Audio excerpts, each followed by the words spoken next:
Please welcome back to the stage co-chair Mashawn Maddock.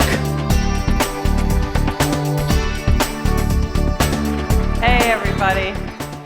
I can tell you as co-chair of the Michigan Republican Party, since February, I have attended really over 90 events across the state of Michigan, 68 of them that I've spoken at, and I can tell you there is one issue on everybody's mind. If I had $1 for how many times people asked me about the election or election integrity, I'd have like $110. So I am really honored to be hosting this very important panel today, where we bring to you some of the people that really are the tip of the spear, that know the most about election integrity. And I don't want to waste any more time because we don't have very much time with them. So let's jump right into it by having our panelists do a brief introduction of themselves. So welcome to the stage.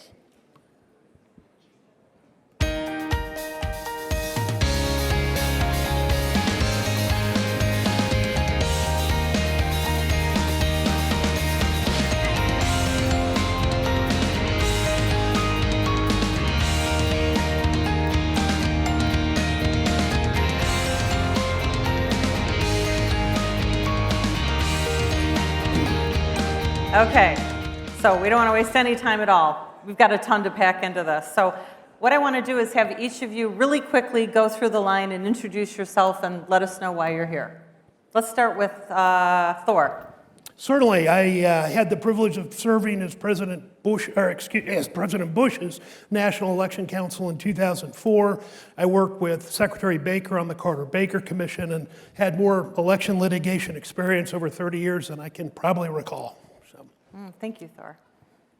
My name is Eric Cardall. I've practiced law for 30 years, Harvard, University of Chicago law school degree, and I've made my living suing the government and government officials. I made a career out of it. Thank you. I've had over 200 appeals and taken 2 cases to the U.S. Supreme Court and won. Republican Party of Minnesota v. White and Minnesota Voters Alliance v. Mansky. Thank you. I'm Josh Findlay. I'm the National Director of Election Integrity for the RNC. Prior to this, I was in the General Counsel's office on the Trump campaign, and I've worked, I am a lawyer as well, practiced law in Congress and a lot of other places. Hi, I'm Zoe Miller. I'm a Director of Government Affairs for the Foundation for Government Accountability, or FGA. We are a nationwide think tank, and we help legislators enact reforms that are needed in their states. Prior to this, I was the Director of Federal Affairs for the country's largest state-based think tank. I also worked in the U.S. House of Representatives as a legislative director and as executive director of the Congressional Constitution Caucus. And prior to that, I had the privilege of serving as a staffer on the U.S. Senate Judiciary Committee for Chairman Charles Grassley, senator from Iowa, where I focused on judicial and executive nominations. Great, thank you, Zoe. So girls go first.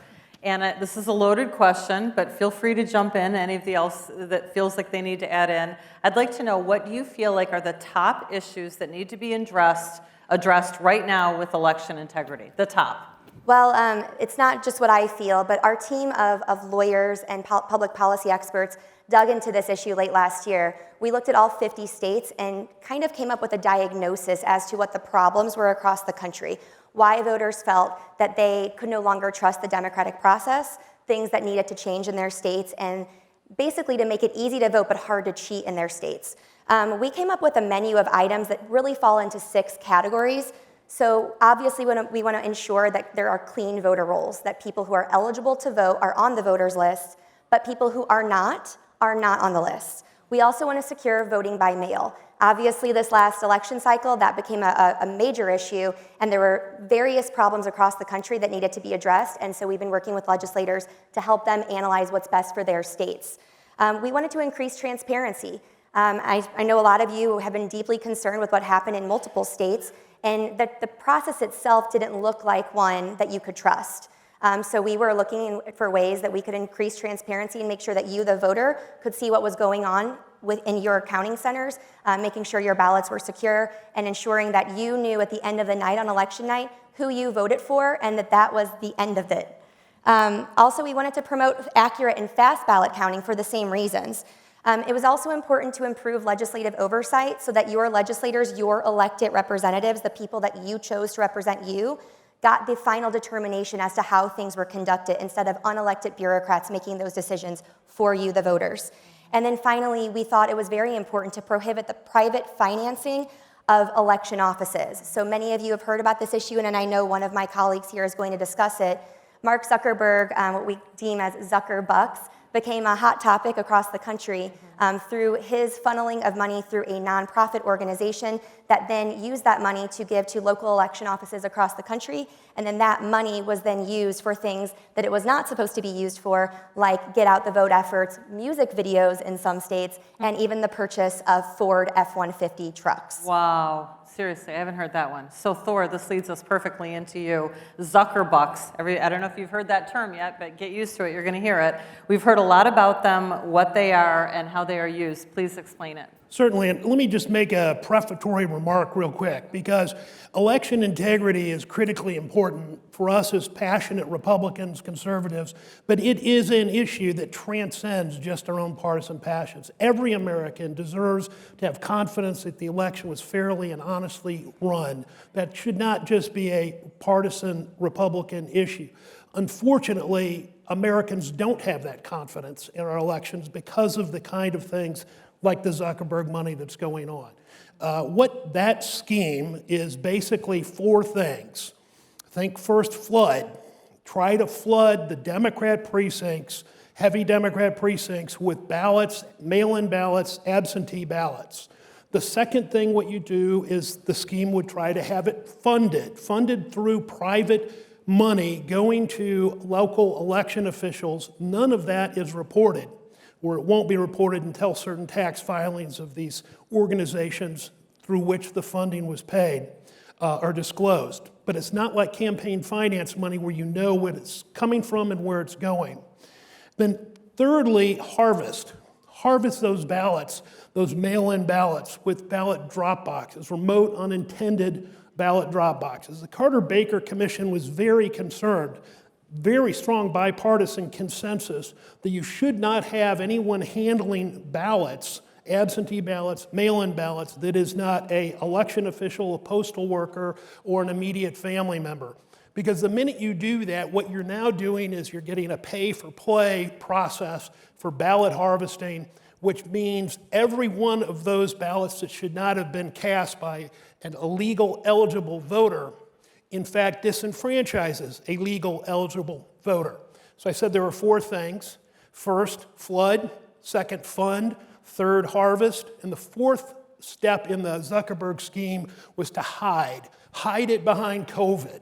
Say that's what the money's going for was COVID. But in fact, what you find, even looking in the midst of the pandemic from March to the general election, that the percentage of mail-in absentee ballots dramatically increased in these Democrat precincts. Now, there is some litigation going on. I can talk more about that later. That's still in court here in Michigan. Ryan versus Benson is the case against Secretary Benson. Because of the way in which she oversaw the conduct of the election, it was a violation of Michigan voters' rights, constitutional right to equal protection.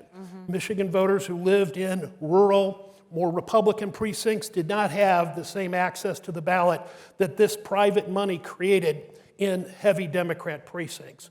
That litigation's going on. The concern is private money coming in from third-party sources. It goes to local election officials with conditions. There is a contract between the local election officials and Zuckerberg's front organizations where they say, we will use the money to do these activities, and at the end of the election, we'll report back. That is not how Michigan elections should be run. They're not for sale. So we're going to work on that, I think, on a number of different fronts. Okay, great. And Thor will be around at the conference because I know there are a lot of people that have a lot more questions that they'd like to ask you about that. So Eric, what about other states? I mean, we know what the nightmare we have here in Michigan, but what are other states doing? Well, when I started with the Thomas More Society Amistad Project in June of 2020, we started lawsuits in 8 states to stop the Zuckerberg bucks, including in Michigan. And at that time, all we knew was that all this money, millions of dollars, were going to these urban centers in swing states, and we knew they were up to no good. But now, after the election, we've parsed out more stuff, we're filing more lawsuits in the states, getting more information. And it's sort of extraordinary how really the GOP and really America was sleeping. And guys like John Podesta, David Plouffe have been spending their whole careers to organize liberal nonprofits to influence urban election centers to get out to vote campaigns for Democratic candidates. Think about that. They spent their whole careers figuring out how to fine-tune a system where they can use municipal election departments in urban cities and swing states to get out the vote. Their whole lives have been spent learning how to violate the law, where I've spent my whole career suing government officials to follow the law. Right. You see the difference? And so Podesta and Plouffe, this whole career has done this. Then we start looking at it. Every time we turn, we see more and more sophistication in the liberal nonprofits in how to manipulate municipal government officials in Detroit, Lansing, and Flint in order to get access to the registration portal. How nice if you were going to go into an apartment and knock on a door if you know that person's not registered. And if they're not registered, you have access to the registration portal to register them and give them an absentee ballot, and you can help them do the absentee ballot. And then you go to the next door. Oh, the next door, they've already registered and voted. We don't need to knock on that door. They went to every neighborhood. They had government vans full of government employees in every park waiting as central places to receive these ballots. Now, the extraordinary thing is, in these swing states, the big ones, Arizona, Georgia, the legislature has passed legislation, the governor signed it to stop this conduct. In Michigan and Pennsylvania, the legislature has passed legislation to stop this conduct, but the Democratic governors have vetoed it. We need Michigan to pass a similar law so this never happens again in Michigan. Now in Wisconsin, we're working, they actually have appointed a special investigator, a former Justice Mike Gableman, and he's got subpoena power, and we're gonna call the election officials, call the private corporate officials to task on turning these urban election offices into get out to vote operations for Biden. And we're going to subpoena Zuckerberg, and we're gonna ask, why did you give the $350 million? Mark Zuckerberg should answer that question because it was influenced the election. You can't turn government officials into campaign officials in this way, Mr. Zuckerberg. Stop it. And this is all about the 2022 election because we will lose if they're allowed to cheat again. Thank you. And I'd like to make a comment there. In Wisconsin, the legislature there, which is Republican majority, passed a ban on Zuckerbucks, and then the governor vetoed the bill. Here in Michigan, you have two incredible members, Senator Ruth Johnson and Representative Ann Boleyn. They are really trying hard to be strategic and thoughtful about how they go about enacting election integrity reforms here, and they need your support. They need you to cheer them on and give them that backing, because with that encouragement, they can possibly get some things done in this state so that your elections can be better run next year. Amen. Thank you. That's true. So that leads us to Josh. When I met Josh earlier, I told him that he has the weight of the world on his shoulders, and I was so grateful to meet him. But really, your role in the RNC is very crucial, and we'd like to know, what is the RNC's role, and what is it that you're most focused on? Perfect. Well, thank you. I feel like the first thing I need to address here is, where has the RNC been in the past on election integrity? One thing we hear all the time is it's the largest Republican organization in the country. Why hasn't there been more of a presence? One thing that a lot of people don't know is that for almost 40 years, the RNC was legally barred from participating in election day operations or election integrity activities. Way back in 1981, the Democrat Party of New Jersey and the DNC sued the RNC over voter suppression allegations. And at that time, the RNC entered into a consent decree that said that they would not participate in EDO operations. And one thing that they did not do is put an end to that consent decree. So the Democrats kept going back to the same judge and renewing that decree for almost 40 years. That decree was finally lifted just prior to the 2020 election. But up until that point, election integrity operations had been run by campaigns. There wasn't time for the RNC to set something up before the election. So it was left to the campaigns again. The problem with doing that is campaigns come and go, right? Whether you're talking about the largest campaign in a state in a given cycle or a presidential campaign, they come and go, and they rise and fall depending on who wins, which means that traditionally we have not had a lot of institutional knowledge when it comes to election integrity. Usually there's a pocket of lawyers in a state who do a great job at that, but nationally we have not had a presence. So going forward, the RNC, now that that consent decree is lifted, is fully committed to building a permanent national election integrity operation. Earlier this year, the chairwoman set up a committee, an election integrity committee, made up of members of the RNC to look into the 2020 election. And they found that there were a lot of irregularities with what happened in 2020. That's not a surprise to anybody, right? Right. I mean, I think we all know that. We all saw that. So then you have to lay out a map of how to solve that going forward. I think the first thing that we've done is, like the chairwoman said earlier, we've already engaged in 19 lawsuits. One thing that we saw in 2020 is that if you're suing close to Election Day, it's not going to be effective. Right? We have to start this early. So we've already engaged in that process. The other thing that we've done is we've set up an election integrity division so that we can be on the ground in states earlier than we ever have been in the past. We have already hired election integrity state directors in 9 states, and in the next 2 weeks, we'll probably be in about 14 states. But to put that in perspective, in 2020, election integrity state directors would hit the ground the summer before an election, as in June or July before the November election. So we're putting teams on the ground earlier than we ever have in the past. We're also equipping these election integrity state directors with full teams. One thing that a lot of people don't know is that in the last election cycle, the RNC activated 2.6 million volunteers through its field program, making it the largest political organization in the history of the United States. We plan on using that model to recruit and train and place volunteers across that country at a larger scale than we've ever done before. So our state directors, whereas in 2020 there was usually 1 election integrity employee per state, we're going to put a state director on the ground early. We're going to give that person deputies and regional field directors and build this out like a political organization so that we can watch every part of the election process. We can engage poll workers early in the cycle, that we can take part in logic and accuracy testing with machines, and we can have a full strategy ready to implement as soon as Election Day comes and goes if there's a recount or a challenge necessary. So we want to put people on the ground early. The other thing that we really want to do is we want to train volunteers better than they have been trained in the past. One thing that I've talked to many people here in Michigan is how they would show up and volunteer, but they weren't clear on their rights when they were in the room. They weren't clear what to do and where to go and what exactly the process was.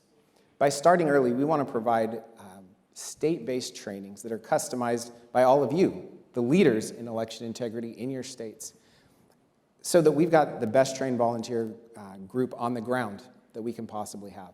So that when we go into Election Day, we know exactly what to look for and we can stop the Democrats from all of their abuse, their mistakes, and whatever else they want to try to pull. The biggest thing, though, I would say in all of this is it's permanent. One thing I will tell you is this is the first time we've ever done this. We are far behind the Democrats when it comes to election integrity operations. But we're putting the right building blocks in place. It may not be perfect this cycle, but it's going to be better than what we've done in the past.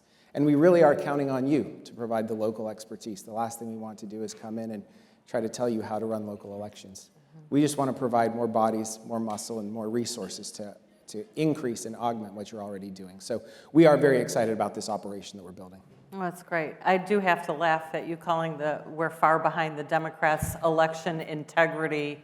I don't know what their organization is called, but I don't think it's election integrity. That's right. That being said, I am really excited, and I don't know if you missed it, but I remember meeting the election day operations person that came in 2020. I remember meeting the staff for the RNC back in 2016. In 2020, I think we met with him 2.5 months before the general election. So what Josh is talking about is that they have provided, and we have hired a full-time, his name is Matt, is it Seafried? It is. Matt Seafried, who I've worked with now for a whole week. He's incredible.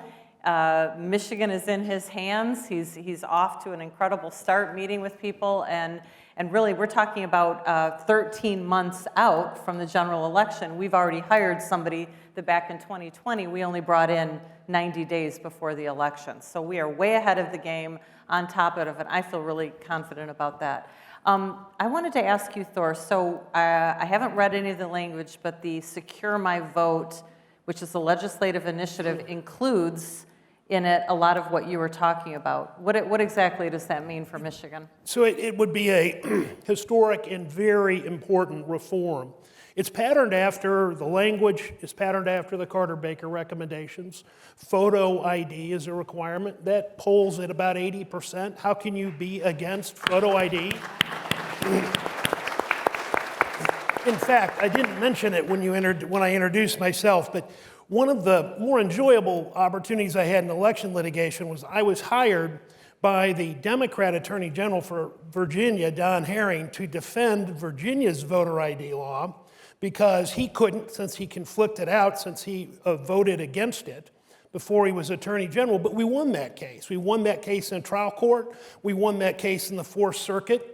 And what we found, the Democrats had the Perkins Coie A-team trying to take out Virginia's photo ID law before the election. Well, what did they try to do? They couldn't find a single person who couldn't vote or was prevented from voting because of the photo ID requirement. You get a free ID, they'll give you a free ID even if you didn't show up on election day with it. You could come in with a photo ID the day after and your provisional ballot would count. That requirement of a photo ID does not prevent a single person in the country from casting a ballot. It does, however, and you brought up what the Democrats call their operation, and it's very important what Josh has said. Now that we're not under the consent decree anymore, we can have more of a fair fight. It's the Democrats' disintegrity election effort versus our election integrity effort, and now we can get on the field and have a good fight to make sure that we protect every American's right to vote. I love that. Go ahead, Eric. Yeah, it's kind of interesting. You look at these election law cases, you see how inconsistent the Democrats are.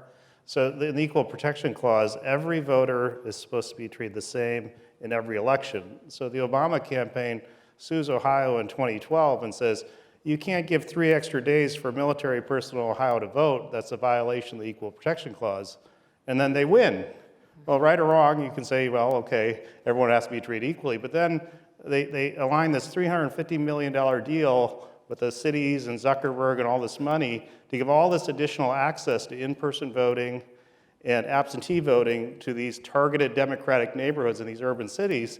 And you say, no, you're violating the same principle. You're giving all that access, like a reverse Jim Crow, right? If you give preferred access to these people, then you're violating the rights of these people. And I wish the Democrats would just live by the precedents that they create, right? If they'd be consistent, that would be fine. But it seems that they're not inconsistent, and that's where the GOP has to come in and says every person has to be treated the same in every election. If we have election officials doing this, no one's going to trust the elections because those election officials are casting the close election results in doubt. I can see that. And Shelley? I'd like to speak to the legislative initiative that Thor was discussing. So right now, the legislative initiative that includes voter ID and includes Zuckerbuck's ban is pending before the State Elections Commission here in Michigan. And on Monday, they will be taking a vote, which we're hoping is going to be a unanimous vote to go ahead and allow that legislative language to go out to the public. And it will be incumbent upon the public, incumbent upon voters, to sign the petition. So in Michigan, you need 340,000 signatures to advance a legislative initiative. Once those signatures are collected, those signatures will then go to the Secretary of State's office, who will then verify that those signatures are from eligible voters. Once that process happens, that initiative then goes to the legislature. And here in Michigan, if your legislature votes for it, it's law. The governor here does not get a say on whether or not that gets enacted. It stops with the legislature. However, if your legislature votes it down, the question will then go back to you, the voters, on the ballot for you to decide whether or not you have voter ID or you have a Zuckerbuck's ban. But if you encourage your legislatures to pass it, then they might do so for you. That's so good to know. So Josh, I know I'm being redundant, but for some reason I feel like people don't necessarily completely grasp. I told him I want him to repeat this part twice. So in case anybody in here doesn't understand, would you explain to us what it is that was lifted and that's changed, that's brand new from 2020 on when it comes to having legal representation? Because sometimes I think it just glides right over people's heads. I didn't understand it the first couple times, so please explain it again. Sure, absolutely. So prior to this election cycle, the RNC was what was under what was called a consent decree. And that is a legally binding court order that two sides enter into that prohibited the RNC from participating in election integrity operations. That means, and to give you an example of how strong this was, a few jobs ago when I was working on the political side at the RNC, if I was in a meeting with a candidate or a campaign and they started talking about election day operations or election integrity, I would literally have to get up and leave the room or disconnect from a phone call. I mean, we could not even participate in conversations about election integrity. That's how strong the ban was.